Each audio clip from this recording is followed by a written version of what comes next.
The trick is to draw some fine line between tyranny and overindulgence. In 1953, traditional jazz enthusiasts Bill Grauer and Orrin Keepnews launched Riverside Records to reissue classic jazz and blues recordings. Within 2 years, the label was producing influential modern jazz. Celebrating Riverside's 60th anniversary, the Concord Music Group has released 5 new titles in its Original Jazz Classics Remasters series. Orrin Keepnews, now 90, remembers how it started. We made the decision that we should do something noticeable, that we should get ourselves recognized as being a part of the current jazz scene. The next thing that happened was Monk signed with Riverside. By merely signing Monk, we had established one big goal with the jazz community. The idea was if you were going to sign Monk, you either were serious about contemporary music or you were crazy, possibly both. Orrin Keepnews discovered Bill Evans. I first heard Bill Evans on the telephone.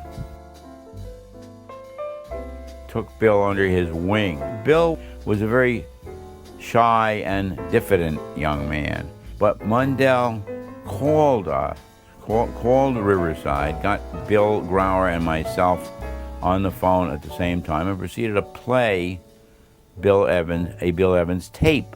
I wasn't knocked out, but I was, he's an interesting player. Can I hear more? 2 weeks after Bill Evans recorded Sunday at the Village Vanguard, a jazz classic, the tragic death of Bill's bassist Scott LaFaro stopped the music. The effect of Scott's death on Bill should not be underestimated.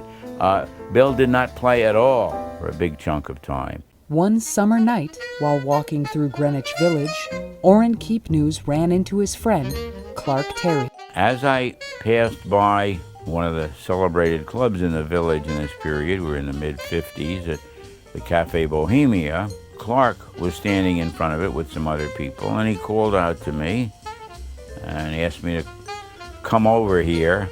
I want you to meet my friends, the Adderley brothers, which was possibly the most momentous single occasion meeting I've ever had. The musicians who recorded for Riverside became family. One morning, Cannonball Adderley, fresh back off the road, back from Indianapolis, comes bursting into my office and said, I just heard this guitar player and we've got to get him for the label. I tell these stories about Wes Montgomery, about Bill Evans, about, in a different context, Sonny Rollins.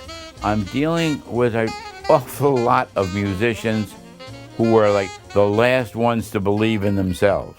On Wes Montgomery dates, I'll frequently find the notation, WM doesn't like his solo. And we'll go on and do it again. On one classic situation, on a take which did turn out to be the last take, I had written, WM doesn't like his solo, but everyone else does. Thelonious Monk was very definitely the patron saint of Riverside Records. I think that without Monk and what developed out of my working relationship with him, that label would never have existed in the way that it did.